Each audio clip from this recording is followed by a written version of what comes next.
Voilà depuis quand la brasserie Cronenbourg est installée à Obernai.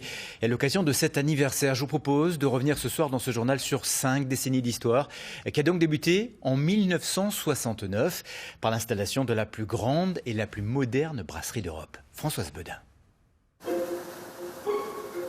C'était le 15 décembre 1967, la pose de la première pierre de l'usine Cronenbourg à Obernai. Une volonté de son directeur, Jérôme Hatt, descendant direct du fondateur de la brasserie en 1664.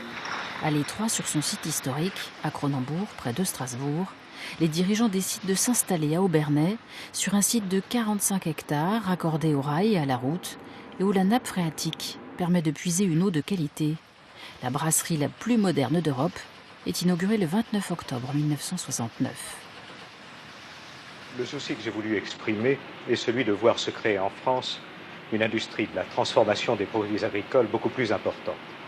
Nous avons une production agricole considérable et excellente. Il faut que nous trouvions le moyen de valoriser cette production.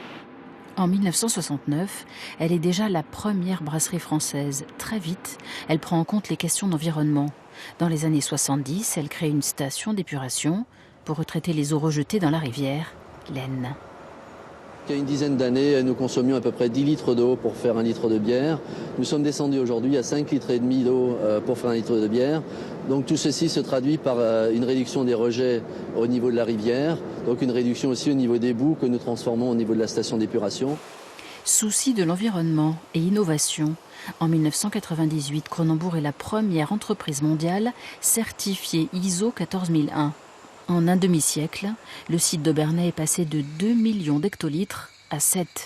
Et de 2 types de bières, la Cronenbourg et la 1664 à 50 aujourd'hui, avec des innovations comme les bières aux fruits ou sans alcool.